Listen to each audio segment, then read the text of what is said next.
On my daughter's wedding day, her cocky groom introduced me to his boss as an unemployed loser. The room fell silent when his boss smiled, patted me on the shoulder, and said, "Good to see you, partner." Then he turned to the groom with a chilling, "You're fired." The groom was speechless with shock. Before we continue, please subscribe to the channel and write in the comments what time it is where you are now. The waiter led us to a corner table at Lakeview Grill, and I watched Derek Harrington smooth his tie before sitting down. Nancy beamed at both of us, her engagement ring catching the soft restaurant lighting. "So, Mr. Wood," Derek began, not waiting for our drinks to arrive, "Nancy tells me you're between opportunities right now." I blinked. Between opportunities. The phrase hung in the air like expensive cologne, overwhelming and unnecessary. "I'm retired," I said simply, unfolding my napkin. Derek's smile widened, the kind that didn't reach his eyes. "Right, of course. Well, I work at Technova Innovations, leading AI solutions company in the Midwest. I'm senior manager of corporate sales." "Sounds impressive." I kept my voice neutral. "How long have you been there?" 3 years now. I've increased my department's sales by 40%. Derek leaned back, clearly expecting admiration. "What field were you in, Mr. Wood?" "Nothing special, really, just business." Nancy touched Derek's arm gently. "Dad's being modest. He always says that." Derek nodded knowingly. "I see. Well, the main thing is staying healthy at your age, right? Keeping busy with hobbies." My fingers tightened slightly around my water glass. At my age. The condescension dripped from his words like honey from a broken jar. "Hobbies keep me occupied," I agreed. The waiter appeared, pen ready. Derek ordered the pan-seared salmon with truffle risotto. Nancy chose the herb-crusted chicken. I glanced at the menu briefly. "I'll take the soup and sandwich combo, please." Derek's eyebrows rose fractionally. "The soup special? Dad, are you sure? This is supposed to be celebratory." Nancy's cheeks flushed pink. "Derek, it's fine. Dad likes simple food." Of course, of course." Derek waved his hand dismissively. "Everyone has different budgets. I totally understand." The word budgets landed like a slap. He understood, did he? This 34-year-old middle manager understood my financial situation based on a soup order. "Tell me about Technova," I said, steering the conversation away from my supposed poverty. "What kind of AI solutions?" Derek's chest puffed up visibly. "Cutting-edge stuff. Machine learning algorithms for corporate efficiency, predictive analytics, automated decision trees. We're revolutionizing how businesses operate." "Fascinating. The company's been around long?" "About 30 years, but they really took off in the last decade. Before that, probably just another garage startup, you know? Now we're pulling in serious revenue." Derek cut into his salmon with surgical precision. "I'm actually on track for a promotion to department director, maybe even regional manager after that." Nancy smiled proudly. "Derek's incredibly driven. He works 60-hour weeks sometimes." 60 hours? I raised an eyebrow. "That's dedication. Success requires sacrifice, Mr. Wood. That's something my generation understands." Derek's tone suggested my generation understood very little. "The business world moves fast now. You have to adapt or get left behind." I took a spoonful of my soup, surprisingly good tomato bisque. "Change can be challenging." "Exactly. That's why I stay current with industry trends, attend seminars, network constantly. It's not enough to just coast through life anymore." Derek gestured with his fork. "People your age, no offense, sometimes get stuck in old patterns. The world's different now." Nancy shifted uncomfortably. "Derek means things have evolved since Dad's time." "Right. Evolution." I nodded slowly. "Survival of the fittest and all that." Derek missed the edge in my voice entirely. "Precisely. Companies like Technova reward innovation and results. Old school thinking doesn't cut it anymore. We need fresh perspectives, aggressive strategies." "And you provide those?" "Absolutely. My department's numbers speak for themselves. 40% growth doesn't happen by accident." Derek leaned forward conspiratorially. "Between you and me, some of the older employees there are, well, let's say they're not keeping up. Dead weight, if you're honest about it." "Dead weight." I filed that phrase away carefully. "The older employees must have experience, though," I suggested mildly. Derek shrugged. Experience without adaptation is just stagnation. The company would probably be better off replacing half the senior staff with hungry young talent. Nancy laughed nervously. Derek's very passionate about efficiency. Passion drives results, Derek continued, warming to his theme.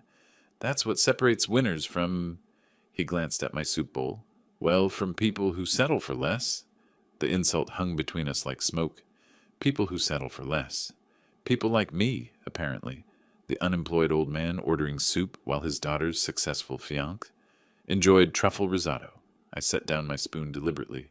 The metal clinked against ceramic with surprising sharpness. Settling can be a choice, I said quietly. Derek didn't hear the warning in my tone. He was too busy savoring his victory over the pathetic old man across the table. Derek wiped his mouth with his napkin, clearly energized by what he perceived as my surrender. The salmon on his plate was barely half finished, but he'd already moved into full lecture mode. You know what, mister? Wood, I respect that you're trying to stay positive about your situation. His voice carried that particular tone people use when talking to children or the elderly. But have you considered consulting? With your experience, there might be opportunities. Experience is interesting, I replied carefully. Sometimes it teaches you to stay quiet and observe. But you can't just observe forever. Derek's enthusiasm bordered on aggressive. You have to move forward. Take action. I mean, look at me. I plan to become department director within a year, regional manager within 3. You have to set goals, create timelines. Nancy nodded encouragingly. Derek's very goal-oriented. Goals are important, I agreed, though sometimes the most important ones aren't obvious to outsiders. Derek completely missed the implication. Exactly. That's why you need to put yourself out there. Network, meet people, let them know you're available. I could introduce you to some contacts if you want. Maybe entry-level positions. Nothing too demanding. Entry-level positions. For me, the irony was so thick I could have served it for dessert. That's very generous, I said. It's about giving back, you know? Helping those less fortunate. Derek's voice dripped with magnanimity. Successful people have a responsibility to lift others up. Nancy beamed at him. See, Dad? Derek really cares about people. Oh, I can tell. I took a sip of water. Your compassion is quite evident. Derek preened under what he took as praise. It's not about the money for me, Mr. Wood. Don't get me wrong, the 6-figure salary's nice, but it's about making a difference, building something meaningful. 6 figures. He said it like he was announcing the cure for cancer.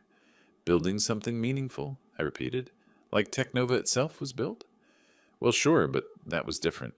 The founders back then were just lucky, I guess. Right place, right time. The real innovation is happening now, with people like me pushing the envelope. Lucky. 30 years of 18-hour days, missed family dinners, and constant financial stress reduced to luck. The founders were lucky, I said slowly. Had to be. I mean, what did they really know about AI back then? The technology barely existed.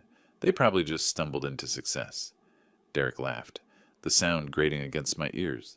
Now we're the ones doing the real work, turning their accidental success into something professional.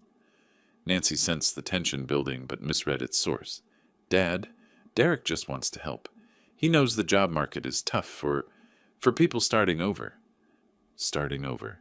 As if my entire career had been erased, leaving me to begin again from scratch like a college graduate.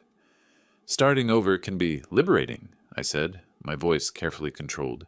It gives you perspective on what really matters. Absolutely, Derek seized on this. That's the attitude you need. Fresh start, new opportunities. You just have to be realistic about your limitations. My limitations. The phrase hung in the air like a challenge. What limitations would those be? I asked quietly. Derek gestured vaguely. Well, age is a factor. Technology moves fast. It's hard for older workers to keep up. Plus, most companies want people who can grow with them long-term. Long-term growth, I mused. Like 30 years? Exactly. See, you're getting it. Derek was pleased with his student's progress. Though obviously, starting at your age, you're looking at maybe 5-10 years a maximum before retirement. Companies invest in futures, not... He caught himself. Not what? Not short-term situations, he finished lamely. Nancy reached across the table toward my hand. Dad, maybe we should talk about something else. But Derek was on a roll now, his voice growing more passionate.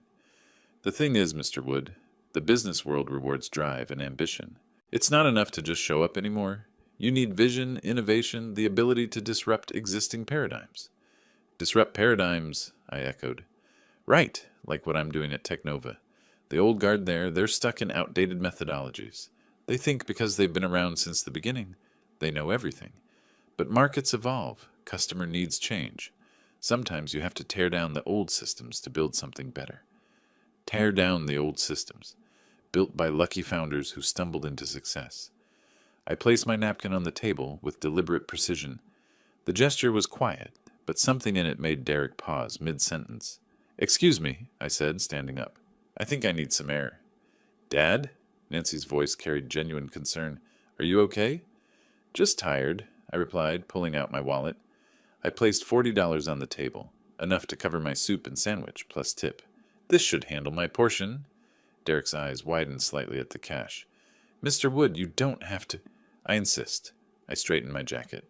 Thank you for dinner, and for the career advice. Nancy half rose from her chair. Dad, please don't leave. Derek meant exactly what he said. I looked directly at my daughter's fiancé, and I heard every word. The drive from downtown Chicago to my house in Evanston gave me 45 minutes to process what had just happened. Derek's words echoed in my mind with each mile. Lucky founders, dead weight, starting over at your age. By the time I pulled into my driveway, the initial anger had crystallized into something much more dangerous. Cold, calculated purpose. I unlocked the front door and headed straight to my study. This room was my sanctuary, carefully arranged to tell the real story of my life. The story Derek Harrington had no idea existed. The walls were lined with framed photographs and awards that I kept hidden from casual visitors. Technova's incorporation papers from 1995, signed by Walter Klein and myself. Photos from our first successful product launch. Industry recognition awards spanning 3 decades. The Forbes article from 2018 calling me the quiet revolutionary of AI innovation. I sank into my leather chair and stared at the photograph on my desk. Walter and me in that cramped garage where it all began. We looked so young, so determined. 30 years old and absolutely convinced we could change the world. We'd been right. I picked up my phone and dialed Walter's number. He answered on the second ring, as always. Porter, how was dinner with the future son-in-law? Enlightening, I said carefully. How are things at the company? Same as always when you're not here. Chaos and confusion. Walter's laugh was warm. Seriously, though, everything's running smoothly. The quarterly reports look excellent. When are you coming back from this retirement experiment? Still enjoying the break, old friend. Well, enjoy it while you can. Derek Harrington in sales has been making noise about wanting more responsibility. Kid's ambitious, I'll give him that. My hand tightened on the phone. Derek Harrington? You know him? Senior sales manager, been with us 3 years.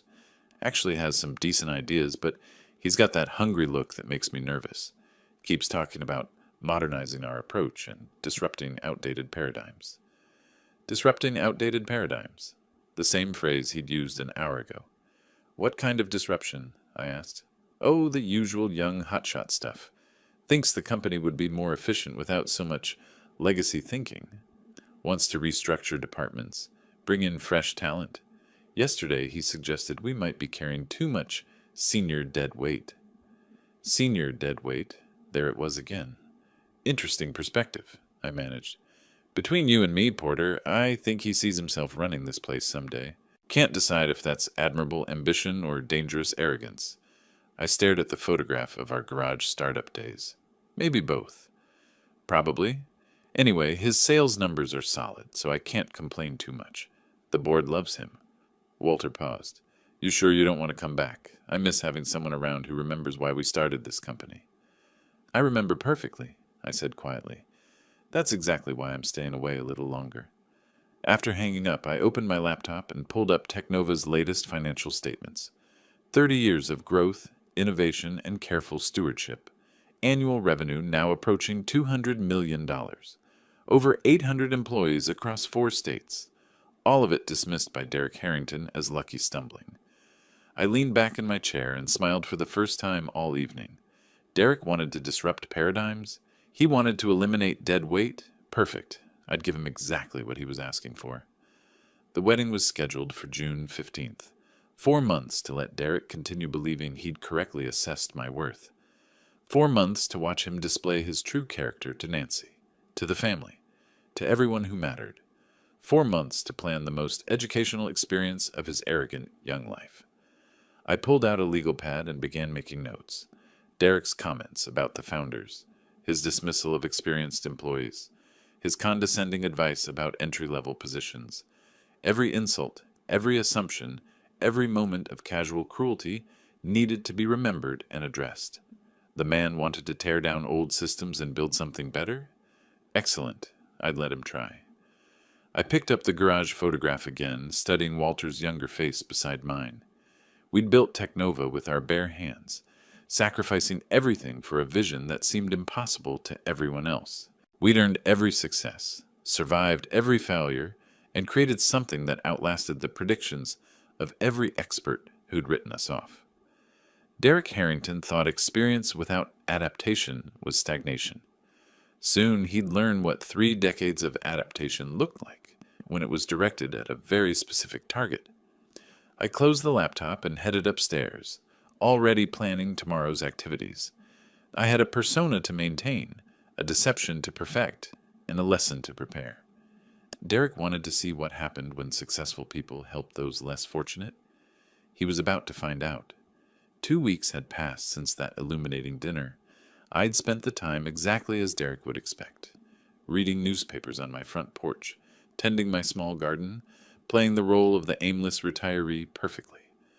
When I heard the car pull into my driveway that Tuesday afternoon, I was ready. Through my living room window, I watched Derek emerge from his BMW, straightening his expensive suit jacket. Nancy bounded up my front steps with obvious excitement, clutching what could only be wedding invitations. "Dad!" She practically burst through my front door. "We have something wonderful to show you." Derek followed more slowly, his eyes already scanning my modest home with that familiar expression of polite disappointment. The furniture was comfortable but not expensive. The decorations tasteful but unremarkable, perfect for maintaining my carefully crafted image. "Mr. Wood," Derek's handshake was firm but brief, "hope we're not interrupting your afternoon activities."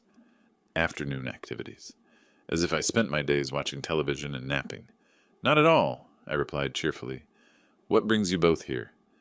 Nancy produced an elegant cream envelope with flourishes that probably cost more than my monthly grocery budget. "The official wedding invitation. You're the first person to see it." I opened it carefully, admiring the calligraphy and heavy cardstock. "This is beautiful, sweetheart. June 15th. Lakeshore Country Club. Very elegant." "Derek chose the venue," Nancy said proudly. "It's where all the important Technova events are held." Derek puffed up slightly. "Location matters for occasions like this. My boss will be attending, along with several board members. I wanted somewhere that reflects," he gestured vaguely at my living room, "professional standards." "Sounds impressive," I said, setting the invitation on my coffee table. "I should probably start thinking about what to wear." This was Derek's moment, and he seized it with enthusiasm. "Actually, Mr. Wood, that's something I wanted to discuss." His tone shifted to what he probably thought was tactful concern. "My boss will be at the wedding, Walter Klein, very influential person in our industry. Perhaps you should dress, how should I put this, more presentably than usual." Nancy shot him a warning look, but Derek was committed to his mission of improving his future father-in-law's appearance. "I have a perfectly good suit," I said mildly. "I'm sure you do, but—" Derek's eyes swept over my casual slacks and cardigan. "Walter expects a certain level of sophistication from the families of his employees. First impressions matter enormously in business." Walter expects sophistication. If only Derek knew that Walter and I had been splitting pizza and working 20-hour days when sophistication meant remembering to wear matching socks. "Don't worry, son," I replied with what I hoped was reassuring simplicity. "I know how to handle bosses." Derek's expression suggested he doubted this claim entirely. "Walter Klein is a very influential person in our industry, Mr. Wood. He's built Technova from nothing into a major corporation. Men like that notice everything: how you dress, how you speak, how you carry yourself. Built from nothing. Walter would appreciate that description, considering we'd literally started with nothing but determination and credit card debt. Really? I kept my voice carefully neutral. It'll be interesting to meet him. Something in my tone must have struck Derek as insufficiently odd, because he leaned forward earnestly. Mr. Wood, I'm not trying to be difficult, but this wedding represents my professional future, too. Walter's opinion of my family connections could affect my career trajectory. I need everyone to make the right impression. The right impression? Translation. I needed to look successful enough to reflect well on Derek, but not so successful as to overshadow him. What kind of impression are you hoping for? I asked. Respectable, conservative, someone who understands the value of hard work and traditional values. Derek's voice carried the patronizing tone of someone explaining simple concepts to a slow child. Walter appreciates people who've earned their place through dedication and merit. Earned their place through dedication and merit. Like spending 30 years building a company from scratch, perhaps? Nancy sensed the undercurrent of tension. Dad, maybe we should look at your suit together. I could help you pick out a nice tie. That's very thoughtful, dear. I smiled at my daughter, genuinely touched by her attempt to bridge the gap between her father and fiancé. I'm sure I can find something appropriate. Derek wasn't quite finished with his improvement project. The important thing is projecting dignity, Mr. Wood. Walter has very traditional ideas about family values and personal responsibility. He believes people should present themselves with pride, regardless of their circumstances. Regardless of their circumstances. The phrase hung in the air like an elegant insult, wrapped in silk and tied with good intentions. I understand completely, I said. Personal presentation says a lot about character. Exactly, Derek beamed, pleased that his lesson had been absorbed. Character matters more than bank accounts to men like Walter. He can spot authentic quality from across a room. Authentic quality. Walter certainly could spot it. We'd been recognizing it in each other for 30 years. Nancy suggested we move to the garden, claiming she wanted to show Derek my tomato plants. Nancy led me through the sliding glass door into my small backyard garden, leaving Derek inside studying the wedding seating charts she'd conveniently left on my dining table. The afternoon sun cast long shadows across the neat rows of vegetables I'd been cultivating since retirement. Dad? Nancy's voice carried a weight I hadn't heard since she was 16, and trying to explain why she'd borrowed my car without permission. What are you planning? I settled onto the wooden bench I'd built last summer, gesturing for her to join me. Planning, just trying to be a good host to my future son-in-law. Don't. Nancy sat down but turned to face me directly. I've known you my entire life. You're up to something, and it involves Derek, and I need to know what it is.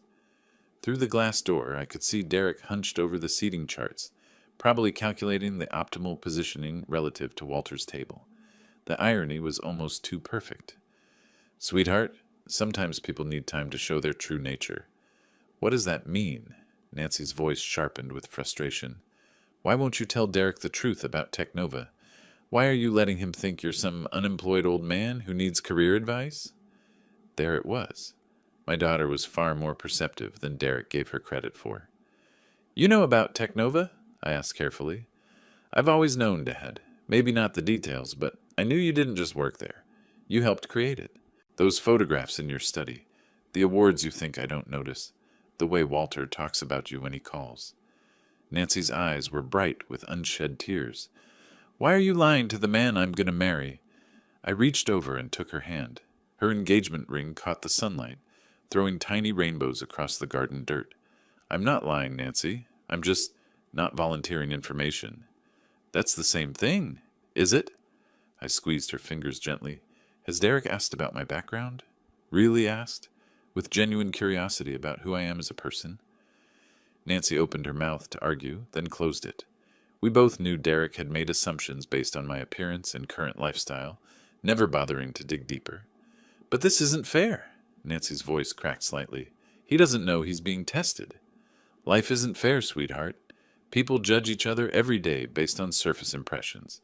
The question is, What kind of person does Derek become when he thinks he has the upper hand? Through the glass, Derek was now pacing while talking on his phone, probably updating someone about his boss attending the wedding. His gestures were animated, self-important. You saw how he treated me at dinner, I continued quietly. The condescension, the unsolicited advice, the casual dismissal of anyone he perceives as unsuccessful. Is that the man you want to spend your life with? Nancy was quiet for a long moment, watching Derek through the window. He's not always like that. When we're alone, he's different, kinder. I'm sure he is. But character isn't what we do when it's easy, Nancy. It's what we do when we think nobody important is watching.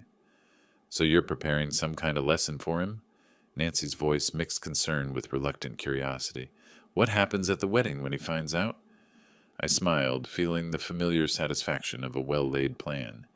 He gets to learn that assumptions can be dangerous, that treating people with respect isn't about their bank balance or job title, that kindness shouldn't be conditional on social status. And if he doesn't learn, if he gets angry or embarrassed, then you'll know exactly who you're marrying. I turned to look at my daughter directly. Nancy, I'm not trying to sabotage your happiness. I'm trying to protect it. Better to see his true character now than discover it 5 years into marriage. Nancy stared at her hands, turning the engagement ring slowly around her finger. You want me to keep this secret until the wedding? I want you to watch, really watch how Derek treats people he thinks are beneath him. Watch how he talks about Walter, about success, about what makes someone worthy of respect.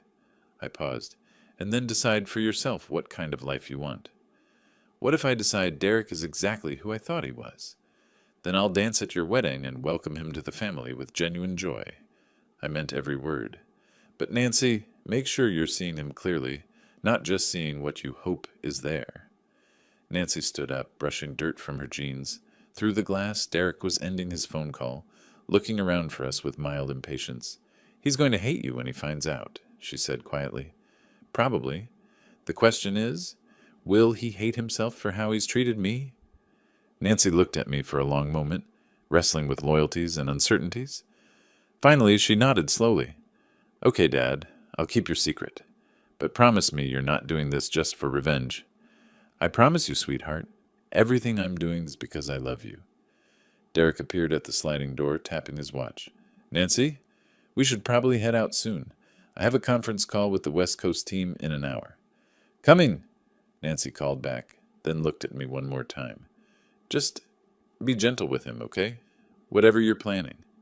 I stood up and kissed her forehead. Gentle lessons are rarely the ones that stick. The months between March and June passed in a carefully orchestrated dance of preparation. While Derek continued his condescending check-ins and Nancy maintained our agreed-upon silence, I methodically arranged every detail of the most educational wedding gift of Derek's young life. 3 days before the wedding, I stood in Armando's custom tailoring on Michigan Avenue, studying myself in the three-way mirror. The charcoal gray suit was impeccably cut, but deliberately understated, expensive enough to command respect, conservative enough to avoid suspicion. The fit is perfect, Mr. Wood, Armando said, adjusting the jacket's shoulders with practiced precision. This suit will emphasize your dignity without screaming about price tags. That's exactly the point, I replied, admiring how the subtle pinstripes caught the light. The important thing is that it says the right things without words. Ah, you understand elegance. Armando smiled approvingly. True quality speaks in whispers, not shouts. 2 days before the wedding, I visited Cartwright and Associates jewelry store in the Gold Coast district. The sales associate, a sharp woman in her 40s, spread several options across black velvet. These Technova logo cufflinks are quite striking, she said, holding up a pair of platinum pieces with the company's distinctive diamond chip T. Custom ordered, I assume. A small commemorative piece, I said, fastening them to my shirt cuffs. They caught the store's lighting beautifully, subtle enough to appear understated, distinctive enough for Walter to recognize immediately. Excellent choice. They suggest success without ostentation. The day before the wedding, I met with Jonathan Pierce, my private banker at First National. His corner office overlooked Lake Michigan, floor-to-ceiling windows framing the endless blue horizon. Such a substantial amount for a wedding gift? Jonathan raised his eyebrows as he reviewed the transfer documents. Are you absolutely certain about this figure, Porter? This is a very special occasion, I replied, signing the authorization with deliberate strokes. My daughter deserves the finest wedding gift possible. $50,000 is certainly generous, even by your standards. Jonathan processed the paperwork efficiently. Cash or certified check? Certified check. I want the amount clearly visible when it's presented. That evening, I walked along the Lake Michigan shoreline, my usual route for serious thinking. The water stretched endlessly eastward, its surface rippling with late afternoon sunlight. Tomorrow's rehearsal dinner would begin the final act of Derek's education. I thought about Walter's likely reaction when he spotted the Technova cufflinks. Walter had suggested those exact cufflinks as company gifts 3 years ago. He'd remember them instantly. The moment of recognition would be worth 30 years of patience. Derek had spent months preparing his boss for the wedding of a hard-working employee to the daughter of an unfortunate old man. Walter would arrive expecting to make polite conversation with Derek's down-on-his-luck future father-in-law, perhaps offer some charitable words about the dignity of honest labor. Instead, he'd discover his co-founder sitting at the family table, wearing their company logo and writing wedding checks that exceeded Derek's annual salary. I stopped walking and stared out at the horizon. The lake was calm today, its surface like glass. Tomorrow would bring storms, but sometimes storms were necessary to clear the air. My phone buzzed with a text from Nancy. Rehearsal dinner tomorrow at 6 p.m. Derek's very excited about you meeting Walter. Still time to change your mind about this, Dad. I typed back, looking forward to it, sweetheart. Everything will work out exactly as it should. Which was true. Derek would get exactly what he'd been asking for, a chance to show his true character in front of the people who mattered most. He'd demonstrate his values, his priorities, his definition of human worth. The only difference would be the audience's reaction.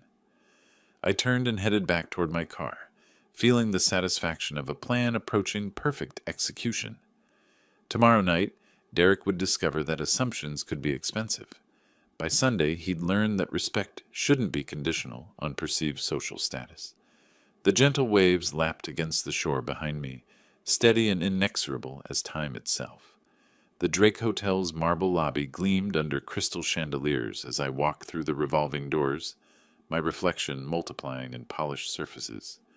20 minutes earlier, I'd driven from Evanston with the satisfaction of a chess player preparing checkmate. Tomorrow would bring revelation, but tonight offered one final opportunity to observe Derek's character.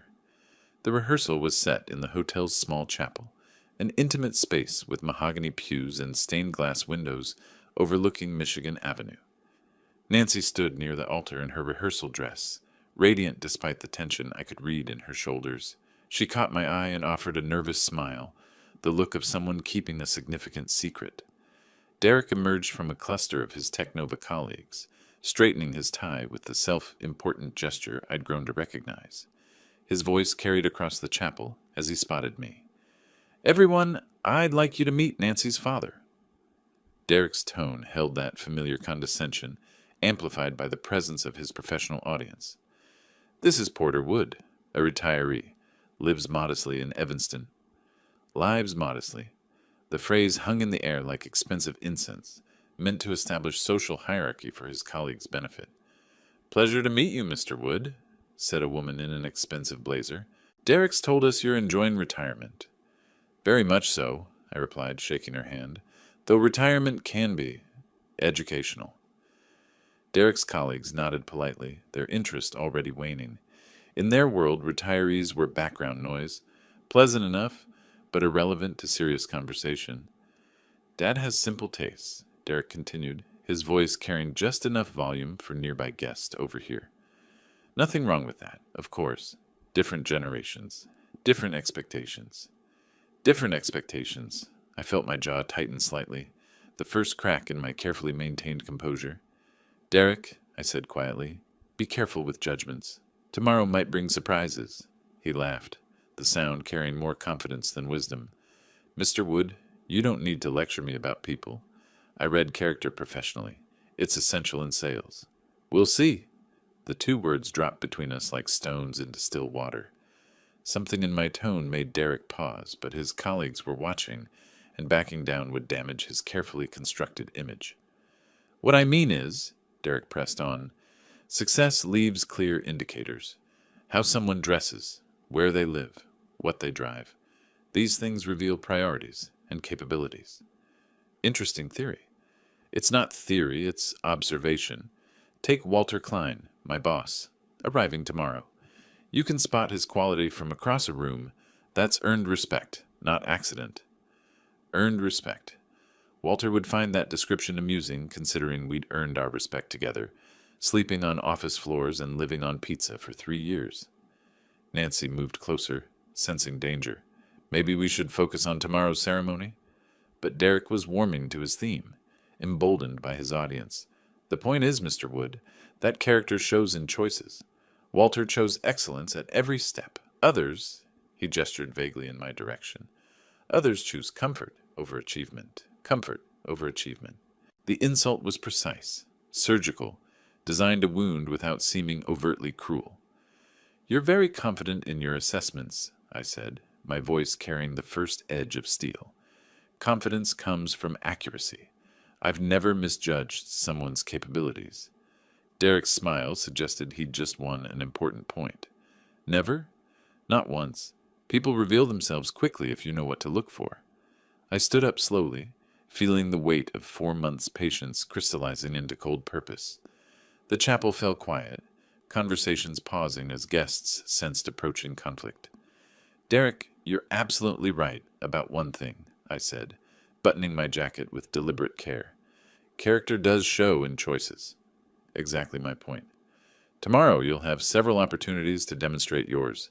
Derek's confidence flickered slightly. What's that supposed to mean?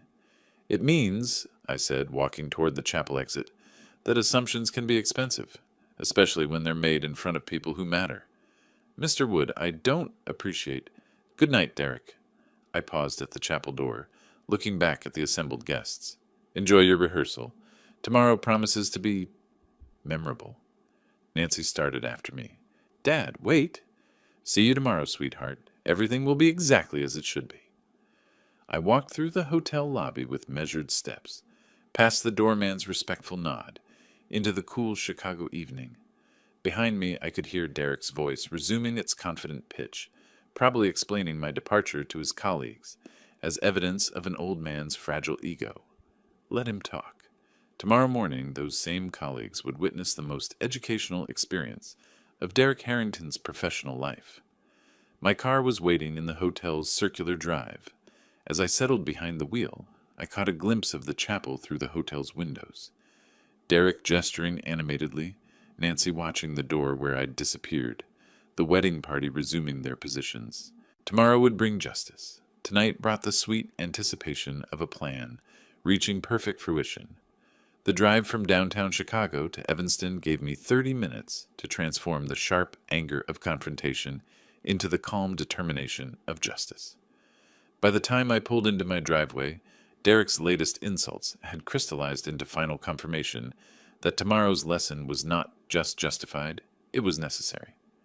I sat in my darkened car for a moment, staring at my modest house. 4 months ago, Derek had dismissed this same home as evidence of my failure. Tomorrow, he'd learned that success wasn't always displayed in mansion size or luxury car brands. Inside, I went straight to my study and opened the laptop. Walter had sent an email earlier. Looking forward to meeting your future son-in-law tomorrow. Derek sounds like an ambitious young man. Ambitious. That was one word for it. I typed back, Tomorrow you'll meet someone very interesting at the wedding, Walter. His response came within minutes. Who would that be? My future son-in-law. I think you'll have much to discuss about character and professional development. Intriguing. Should I be prepared for anything specific? Just be yourself, old friend. Your natural wisdom will be sufficient. I closed the laptop and moved to my bedroom, where tomorrow's wedding outfit hung perfectly pressed. The charcoal suit looked dignified but unremarkable, exactly the impression I wanted until the moment of revelation. The Technova cufflinks sat in their velvet box, waiting to catch Walter's attention at precisely the right moment. From my desk drawer, I retrieved the certified check I picked up yesterday. $50,000 made out to Nancy and Derek Harrington. The amount was carefully chosen, generous enough to demonstrate substantial wealth, large enough to shock Derek's presumptions about my modest circumstances. I thought about tonight's rehearsal, Derek's confident declaration that he'd never misjudged someone's capabilities. The arrogance had been breathtaking, even by his standards. But it was perfect. Tomorrow's humiliation would be complete, precisely because his confidence was so absolute. My phone buzzed with a text from Nancy. "Dad, are you okay? Derek feels bad about tonight." I typed back. "Derek feels exactly what he should feel. Tomorrow will clarify everything for everyone. I'm worried about what you're planning. Don't worry, sweetheart. Justice is rarely as harsh as people fear." She didn't respond, probably wrestling with the same conflicted loyalties that had troubled her since our garden conversation. Part of her wanted to warn Derek, to soften tomorrow's blow, but a larger part understood that some lessons could only be learned through experience. I walked to my study window and looked out at the quiet street. My neighbors were settling in for the evening, reading, watching television, living the comfortable, retired lives Derek imagined were my only option. None of them knew that tomorrow would bring the most satisfying moment of my professional life.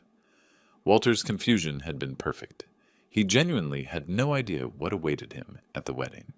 When he spotted the Technova cufflinks, when Derek introduced me as Nancy's unemployed father, when the moment of recognition finally came, Walter's expression would be worth 30 years of partnership. I reviewed Derek's behavior one final time. The restaurant condescension, the career advice, the dismissal of dead weight. Employees, tonight's lecture about character revealing itself through choices. Every insult had been carefully catalogued, every assumption documented. Tomorrow, Derek would discover that character did indeed reveal itself through choices, and his choices had revealed far more than he intended. I prepared for bed with the methodical calm of a surgeon before a complex operation. Everything was ready. The suit, the cufflinks, the check, the perfect venue with Derek's boss and colleagues as witnesses. Nancy knew enough to stay out of the way when the moment came. As I turned off the bedside lamp, I felt the deep satisfaction of a plan approaching flawless execution. Derek had spent months demonstrating his values, his priorities, his definition of human worth.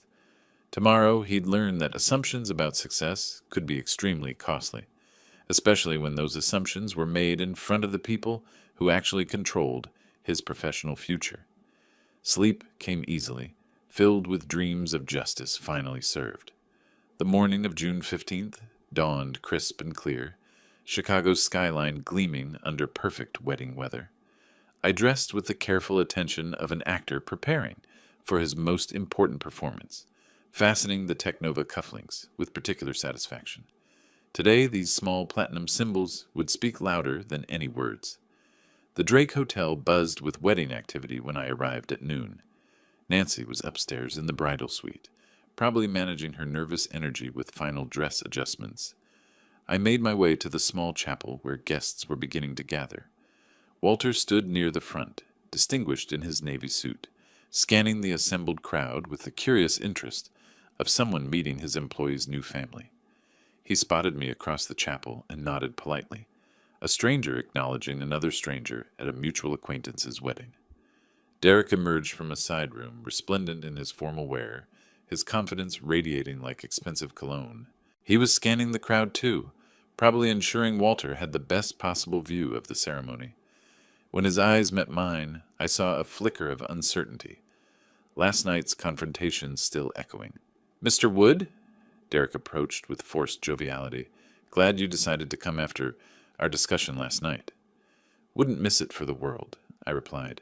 "This promises to be unforgettable."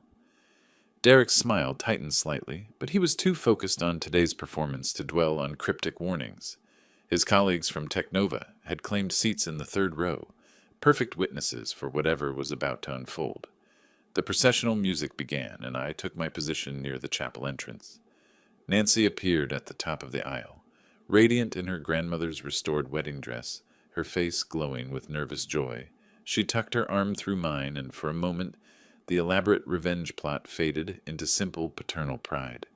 "You look beautiful, sweetheart," I whispered as we began our walk. "Thank you, Dad." Her voice carried a tremor of emotion and anticipation. "For everything." We moved down the aisle at the traditional measured pace, guests rising in respectful acknowledgement. Derek stood at the altar, his eyes fixed on Nancy with genuine affection that reminded me why she'd fallen in love with him. Walter watched from his front row seat, probably calculating the appropriate level of enthusiasm for his employee's wedding. The officiant, a distinguished man in formal robes, raised his hands as we reached the altar. "Who gives this woman in marriage?" "I do," I said clearly, my voice carrying to every corner of the chapel. "Her father, with great love and hope for her happiness." Nancy squeezed my hand before releasing it, and I formally placed her hand in Derek's. For a moment, the three of us stood together, father, daughter, and son-in-law, while the chapel watched in reverent silence. "Be happy, dear," I whispered to Nancy, kissing her cheek before taking my seat in the front row. The ceremony proceeded with traditional dignity. Derek and Nancy exchanged vows with obvious sincerity, their words carrying genuine emotion despite the undercurrents of tension. I found myself genuinely moved by their declarations of love and commitment, even as I anticipated the education that would follow. Walter sat 2 seats away, occasionally glancing in my direction with polite curiosity. Soon enough, that curiosity would transform into something far more interesting. The officiant pronounced them husband and wife, and Derek kissed Nancy with the enthusiasm of a man who believed his future was perfectly secure. The chapel erupted in applause, guests rising to celebrate the new couple as wedding bells chimed from the hotel's sound system. As the recessional began, I noticed Derek, scanning the crowd again, his eyes finding Walter with obvious satisfaction. He'd successfully married the woman he loved in front of his professional mentor, having navigated the potential embarrassment of his unemployed father-in-law without incident. The receiving line formed in the chapel's vestibule, guests offering congratulations as Nancy and Derek beamed with newlywed joy. I positioned myself appropriately as father of the bride, accepting well wishes and compliments about the beautiful ceremony. Derek was in his element now, introducing Nancy to his colleagues with obvious pride. "My wife," he kept saying, savoring the new title. His confidence had returned completely, last night's confrontation forgotten in the glow of wedding success. Through the crowd, I saw Walter approaching the receiving line, probably preparing to offer appropriate congratulations to his employee's new family. The moment I'd been orchestrating for 4 months was finally at hand. Derek spotted Walter's approach and straightened unconsciously, the ambitious employee preparing to impress his boss one final time. The hotel's banquet hall sparkled under crystal chandeliers, transformed into an elegant reception space during the 2 hours between ceremony and celebration.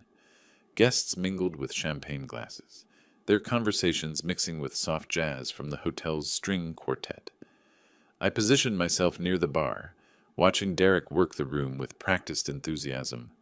Walter stood by the floor-to-ceiling windows overlooking Lake Michigan, his distinguished profile outlined against the afternoon sunlight. He'd spent the ceremony observing politely, probably calculating the appropriate level of engagement with his employee's new family. Soon that calculation would become irrelevant. Derek approached Walter with the calculated confidence of an ambitious subordinate, Nancy's hand tucked proudly through his arm. This was his moment, introducing his beautiful new wife to the man who controlled his professional future, while demonstrating his superior social connections. "Mr. Klein," Derek's voice carried perfectly across the reception noise, "I'd like you to meet my wife, Nancy, and her father." I moved closer, timing my approach with the precision of a watchmaker. 4 months of patience were about to pay dividends that would compound for years. Walter turned with polite interest, extending his hand to Nancy. "Congratulations, my dear. Derek speaks of you constantly." "Thank you, Mr. Klein. Derek admires you tremendously." Derek beamed at this exchange, his chest visibly swelling with pride. Then he gestured toward me with casual condescension. "And this is my father-in-law, Porter Wood." Derek's tone shifted subtly, carrying just enough dismissal to establish hierarchy. He's an unemployed retiree, Lives modestly in Evanston. The words hung in the air like expensive perfume, obvious to everyone within hearing distance. Several of Derek's colleagues had drifted closer, probably expecting another demonstration of their rising star's social superiority. Walter's head turned toward me slowly, his executive-trained composure slipping for just a moment. His eyes found my face, then dropped immediately to my cufflinks. The Technova logo caught the chandelier, light perfectly, platinum and diamonds spelling out 30 years of partnership. Porter, Walter's voice carried genuine shock. Porter Wood? Derek blinked, clearly not expecting this level of recognition. You know him? Know him? Walter's voice rose slightly, drawing attention from nearby conversations. Porter, what in blazes are you doing here? Attending my daughter's wedding, I replied calmly, extending my hand. Good to see you, Walter. You look well. Derek's face cycled through confusion, suspicion, and growing alarm. Mr. Klein, I think there might be some mistake. This is just Nancy's father. He's unemployed. Walter stared at Derek as if he'd just announced his intention to become a professional circus performer. Unemployed? Derek, this is Porter Wood, co-founder of Technova Innovations, my business partner for 30 years. The words hit Derek like physical blows. I watched his face transform from confident superiority to dawning horror, his mouth opening and closing without sound. Around us, conversations had stopped entirely, wedding guests sensing drama more compelling than small talk. Partner? Derek's voice cracked slightly. That's impossible. He's just what? Walter's tone had shifted from surprise to something considerably less friendly. Just the man who built our company from nothing? Just the genius who created half our core technologies? Just my closest friend and business colleague? Derek turned to stare at me, his face pale beneath his wedding tan. You're really? Co-founder and primary shareholder of Technova Innovations, I confirmed quietly. The company where you've spent 3 years explaining to me how business really works. Nancy moved closer to Derek, her face a mixture of sympathy and anxiety.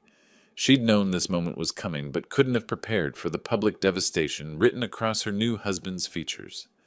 Walter's executive instincts were kicking in now, his voice carrying the authority of someone accustomed to difficult personnel decisions. Derek, exactly what have you been saying to my business partner? Derek's mouth worked soundlessly, his confident wedding day persona crumbling like expensive paper in rain. The colleagues who'd been impressed by his networking skills were now witnessing the most spectacular professional implosion in Technova's 30-year history. I didn't know, Derek finally managed, his voice barely above a whisper. He never told me. Walter's expression suggested this explanation was entirely insufficient. Derek's face had gone from wedding day glow to surgical sweet pallor in less than 30 seconds. Around us, the reception had transformed from elegant celebration to riveting spectacle, guests forming a loose circle around our group like spectators at an unexpected street performance. Mr. Klein, please, I didn't know. Derek's voice carried the desperation of a man watching his career evaporate in real time. He never told me he worked at Technova? Worked at? Walter's eyebrows rose with dangerous calm. Derek, Porter doesn't work at Technova. Porter is Technova. Half the patents on our core technologies bear his signature. The information hit Derek like successive physical blows. I could almost see him calculating the full scope of his mistake. Every condescending comment, every piece of unsolicited advice, every moment of casual dismissal playing back in devastating clarity. I can explain everything! Derek's voice cracked as he turned between Walter and me with frantic energy. There's been a misunderstanding! The only misunderstanding, Walter's voice had acquired the steel that made him formidable in boardroom negotiations, is how my senior sales manager could treat my business partner like a charity case for 4 months without anyone telling me. Nancy moved protectively toward Derek, her wedding dress rustling against the growing tension. Mr. Klein, Derek honestly didn't know. Dad never mentioned the company connection. Your father shouldn't have needed to mention it, Walter replied, his attention fixed on Derek with laser intensity. Basic human respect isn't conditional on someone's job title or bank balance. Derek was spiraling now, his hands gesturing wildly as words tumbled out without coherent structure. The thing is, Mr. Klein, I always treat people with respect. Always. I was just trying to help, offering guidance, career advice. Career advice? Walter's voice could have frozen the champagne. You offered career advice to the man who created your job? The nearby guests were no longer pretending to have other conversations. Derek's Technova colleagues stood frozen, probably calculating their own professional distances from the unfolding disaster. The hotel staff had quietly positioned themselves around the perimeter, uncertain whether to intervene or simply document the entertainment. Derek, Walter continued with the methodical precision of an experienced executioner, explain to me how someone demonstrates respect by calling their business partner unemployed, dead weight. Derek's eyes widened with pure panic. I never said that. I would never. Monday morning, Walter's voice cut through Derek's protests like a surgical blade. You can explain your definition of respect to human resources. You can also start looking for new employment. No! Derek's composure shattered completely. Mr. Klein, please. This is my wedding day. I made a mistake, but I can fix this. The mistake, Walter replied coldly, was mine, for promoting someone who judges people by their appearance rather than their character. Derek's face had progressed from pale to gray, his breathing shallow and rapid. Nancy reached for his arm, but he was too far gone in panic to notice comfort. Around us, the wedding reception had become a cautionary tale about the dangers of assumptions. There has to be something I can do, Derek pleaded, his voice breaking like an adolescent's. Some way to make this right. I'll apologize publicly, take a demotion, anything.